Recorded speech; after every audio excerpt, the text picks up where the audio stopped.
Assalamualaikum warahmatullahi wabarakatuh. Sekarang saya akan menjelaskan tentang two-way ANOVA. Nah, kemarin saya sudah menjelaskan tentang analisis covariance. Itu digunakan untuk menguji rata-rata dari dua atau lebih populasi berbeda secara signifikan atau tidak. Nah, untuk sekarang saya akan menjelaskan tentang two-way ANOVA. Two-way ANOVA merupakan alat statistik yang digunakan untuk menghasilkan analisis varians dua jalur atau dua arah. Nah, syarat two-way ANOVA yang pertama, datanya berdistribusi normal. Yang kedua, data populasi varians dari grup-grup tersebut sama. Yang ketiga, sampel tidak berhubungan satu dengan yang lain. Yang keempat, ada variabel dependent numerik. Yang kelima, ada dua variabel berkategori. Nah, di sini saya memiliki contoh kasus. Seorang peneliti ingin mengetahui apakah ada perbedaan rata-rata tingkat IQ siswa berdasarkan jenis kelamin dan tipe kepribadiannya. Nah, jadi di sini di kasus ini yang menjadi variabel dependent numerik adalah tingkat IQ siswa. Yang menjadi variabel berkategori adalah jenis kelamin dan tipe kepribadiannya. Nah, di bawah ini ada datanya. Ada 40 data. 40 data ini saya masukkan ke dalam SPSS. Untuk variabelnya ada tingkat IQ, jenis kelamin, dan tipe kepribadian. Nah, ini untuk variabel view-nya ada 3, tipenya numerik semua. Untuk measure-nya yang tingkat IQ scale, untuk jenis kelamin dan kepribadian adalah nominal. Data view-nya seperti ini. Di sini ada 40 data. Nah, 40. Selanjutnya, setelah kita inputkan dalam SPSS, kita analisis, yaitu analyze general linear univariate. Nah, pindahkan variabel numerik ke dalam dependent variable. Di sini tingkat IQ ke dalam dependent variable, dan variabel berkategori ke dalam fixed factor. Ada jenis kelamin dan kepribadian. Setelah itu plot. Nah, untuk horizontal axis atau jenis kelamin, horizontal axis di sini bisa jenis kelamin atau kepribadian. Begitu juga yang separate lines itu bisa jenis kelamin atau kepribadian. Kalau di sini sudah jenis kelamin, maka di separate lines-nya itu kepribadian. Setelah itu di add. Bisa dua-duanya ya. Seperti ini juga bisa di add semua. Setelah itu continue, post hoc. Nah, untuk variabel yang akan dipindah ke post hoc test for itu variabel yang kategorinya itu lebih dari 2. Jenis kelamin tidak bisa dipindah ke post hoc test for karena kategori pada jenis kelamin itu hanya 2, laki-laki dan perempuan. Untuk kepribadian bisa. Jadi kalau misalnya ada variabel berkategorinya ada 2 seperti ini, yang ini bukan jenis kelamin, misalnya variabel lain yang kategorinya itu lebih dari 2 itu bisa dimasukkan semua. Setelah itu dicentang LSD. Setelah itu continue. Setelah itu option. Nah, pindahkan jenis kelamin, kepribadian, dan jenis kelamin cross kepribadian. Centang deskriptif dan homogeneity. Setelah itu continue dan oke.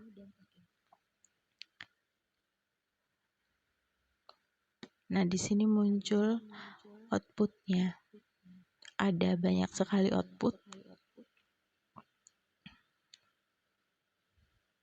Nah, ini plotnya yang tadi kita masukkan 2. Nah, ini ada 2 plot. Karena tadi kita add-nya itu 2. Saya add-nya 2. Ada 2 plot.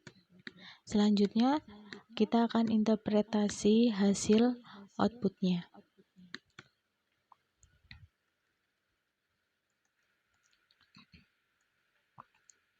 Yang pertama, dalam 2way ANOVA sama seperti 1way ANOVA ada beberapa uji. Yang pertama itu uji varian populasi. Sudah pasti ANOVA varian populasinya harus sama. Kita buat hipotesisnya. H0 varian populasi adalah identik, H1 varian populasi adalah tidak identik. Pengambilan keputusannya itu berdasarkan probabilitas. Nah, kita lihat pada tabel Leven ya, Leven test of equal di sini.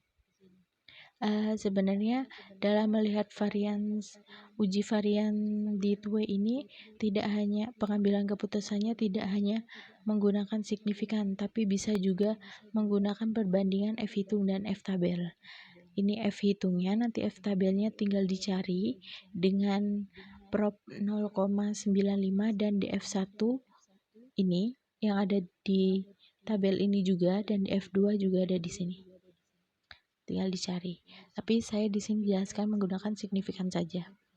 Di sini nilai signifikannya signya adalah 0,821. Nah, untuk syarat probabilitasnya itu tetap ya seperti yang sudah dijelaskan di video-video sebelumnya. 0,821. Nah, 0,821 itu lebih besar dari 0,05. Maka H0-nya diterima. Sehingga variansinya adalah identik.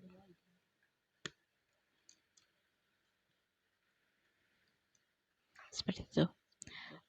Sama seperti 1way ANOVA, jadi jika variansnya tidak identik atau tidak sama, maka analisis selanjutnya itu secara otomatis tidak bisa dilakukan. Karena ini kesimpulannya varians identik, maka analisis selanjutnya bisa dilakukan. Yang kedua itu ada test of between subject effect. Ini ada 3 faktor yang akan kita uji. Yang pertama faktor A, yaitu jenis kelamin. Jenis kelamin ini yang ada di dalam kasus ini ya. Hipotesisnya kita buat H0. Jenis kelamin tidak memiliki pengaruh signifikan terhadap tingkat IQ. H1, jenis kelamin memiliki pengaruh signifikan terhadap tingkat IQ. Nah, pengambilan keputusannya ada 2. Yang pertama itu berdasarkan perbandingan F hitung dan F tabel. Untuk F hitungnya kita bisa lihat di output.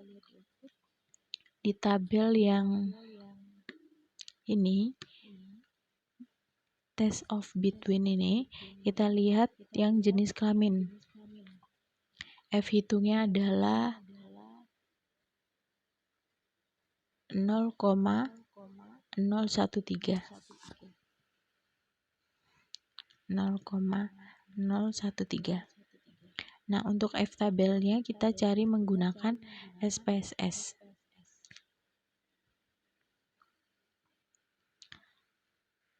Seperti biasa yaitu transform, compute, F jenis kelamin. Kenapa saya beri nama ini? Karena nanti kita juga akan mencari F tabel untuk kepribadian juga. Jadi agar namanya tidak sama. Inverse DF, IDF F. Tanda tanya pertama kita isi 0,95. Tanda tanya kedua kita isi K-1 kategori di dalam jenis kelamin ada 2 dikurangi 1 yaitu 1. Tanda tanya 3 kita isi N min K. Jumlah datanya tadi ada 40 dikurangi 2 kategorinya yaitu 38. Setelah itu di OK. Nilai F tabelnya adalah 4,10. 4,10. F hitungnya kurang dari, karena nilai F hitung kurang dari F tabel,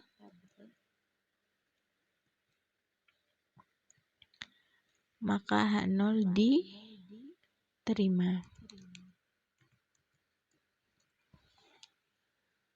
Sehingga kesimpulannya tidak memiliki pengaruh signifikan.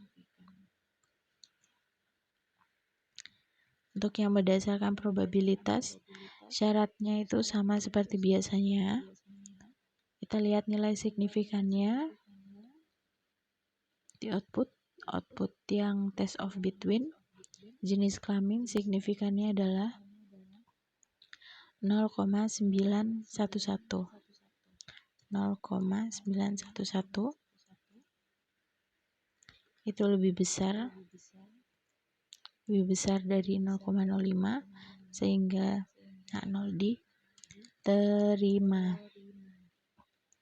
Kesimpulannya adalah jenis kelamin tidak memiliki pengaruh. Selanjutnya faktor B yaitu variabel kepribadian. Hipotesisnya kepribadian tidak memiliki pengaruh signifikan terhadap tingkat IQ. Satunya kepribadian memiliki pengaruh signifikan terhadap tingkat IQ. Pengambilan keputusannya ada 2 juga berdasarkan F hitung dan F tabel. Yang pertama, syaratnya H0 diterima jika F hitung kurang dari F tabel.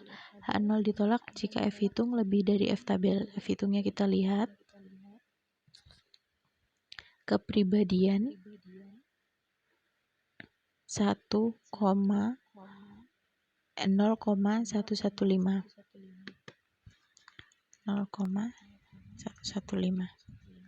F tabelnya kita cari.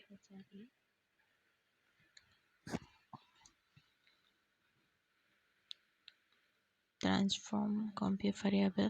Nah, di sini karena kita akan mencari F tabel lagi, teman-teman bisa reset ulang atau bisa diganti nama variabelnya saja. F kepribadian. Lalu diganti ininya, expressionnya 0,95 tetap. Nah, di sini kita ubah. Di tanda tanya kedua kita ubah K dikurangi 1. K dalam kepribadian itu ada 4 kategori. Dikurangi 1 jadi 3. N yang terakhir itu N min K. N min K itu N-nya ada 40 dan K-nya ada 4. Jadi 40 dikurangi 4 yaitu 36. Setelah itu di OK. Akan muncul yaitu 2,87. 2,87. Jadi nilai F hitung itu kurang dari F tabel. Maka H0 diterima. Diterima. Kesimpulannya adalah kepribadian tidak memiliki pengaruh signifikan. Untuk yang kedua yaitu berdasarkan probabilitas, signya kita lihat kepribadian 0,950.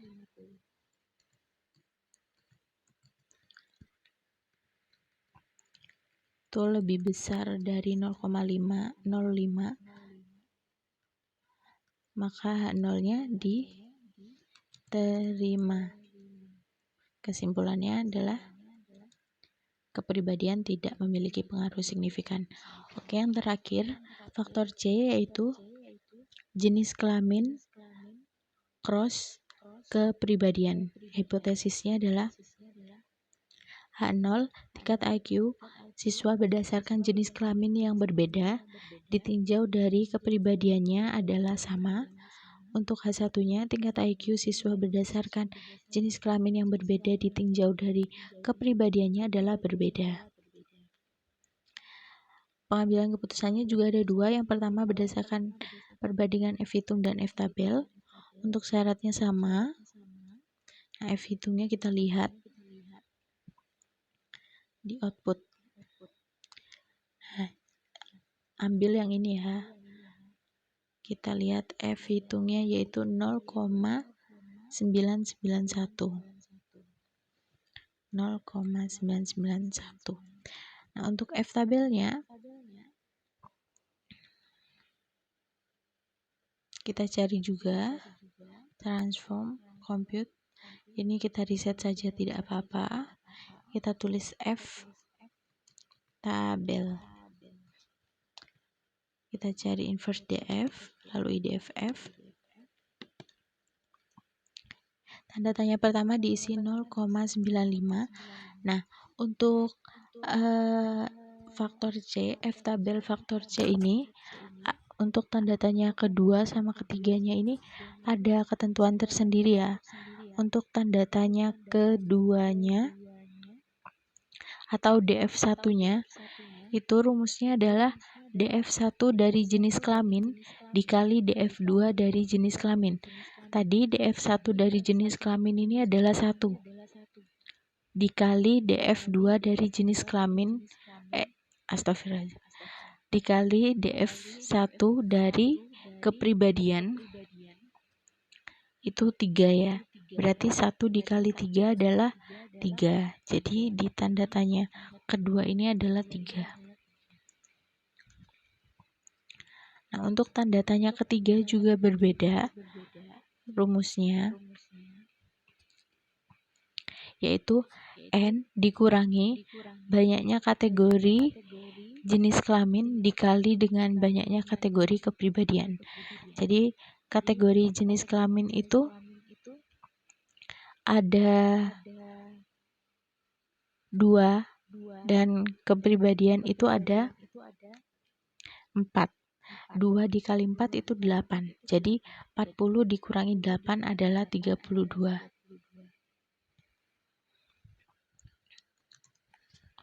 Setelah itu di oke. Kita peroleh F tabelnya yaitu 2,90.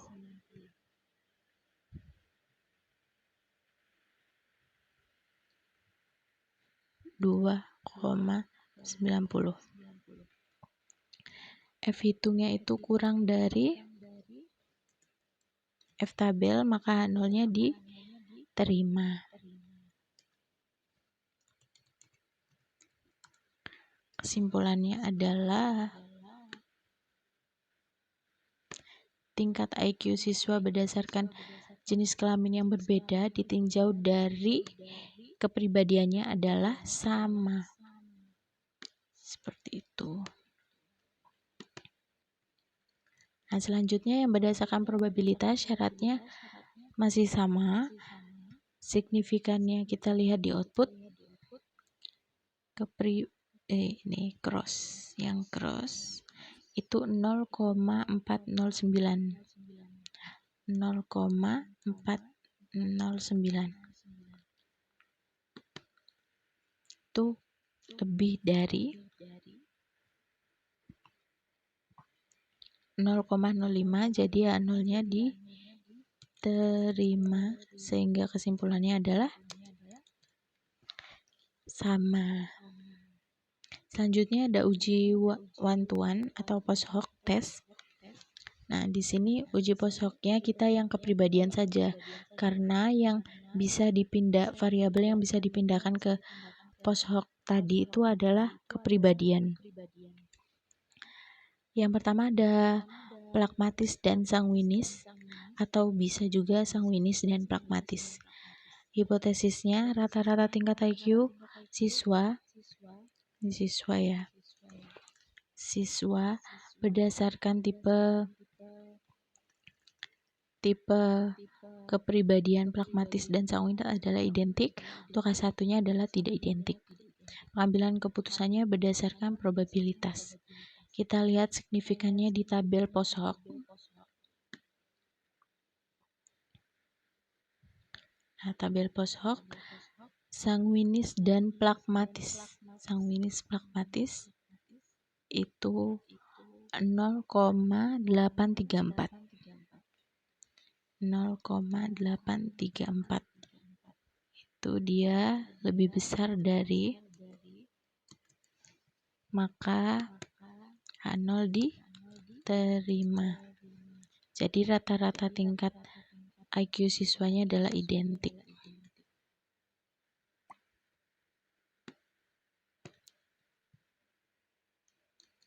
Selanjutnya ada pragmatis melankolis.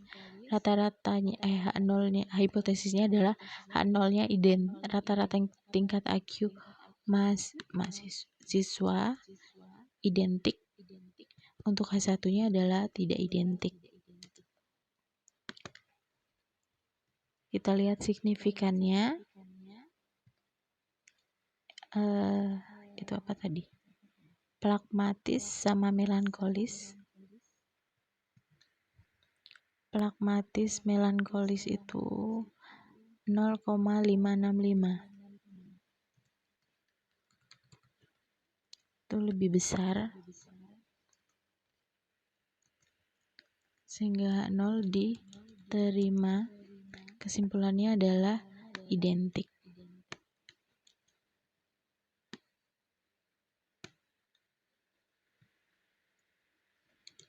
Selanjutnya ada pragmatis dan korelis.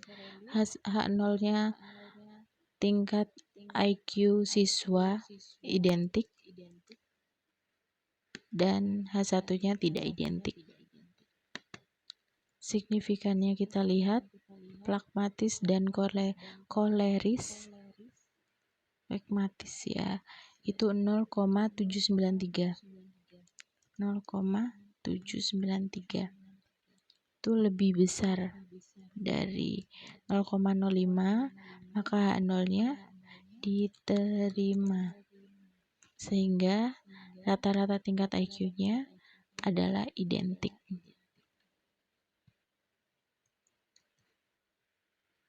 Selanjutnya ada sanguinis dan melankolis. H0-nya identik, H1-nya tidak identik. Kita lihat nilai SIG-nya. Sanguinis dan melankolis yaitu 0,714. 0,714. Itu lebih besar ya. Lebih besar dari 0,05. Jadi H0-nya diterima. Kesimpulannya adalah identik juga.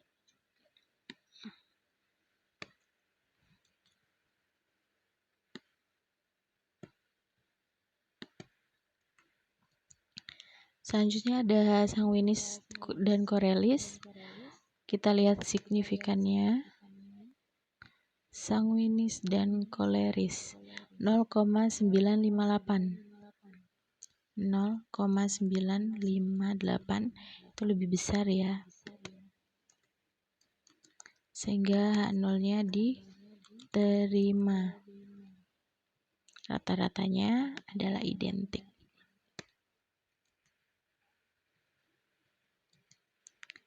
Yang terakhir ada melankolis dan korelis atau korelis dan melankolis. Kita lihat nilai SIG-nya. Melankolis dan korelis itu 0,753. 0,753. Nilai SIG-nya lebih besar dari 0,05. H0-nya diterima. Kesimpulannya adalah rata-rata tingkat IQ identik. Nah, sekian penjelasan tentang TUI ANOVA, kurang lebihnya saya mohon maaf. Wassalamualaikum warahmatullahi wabarakatuh. Terima kasih.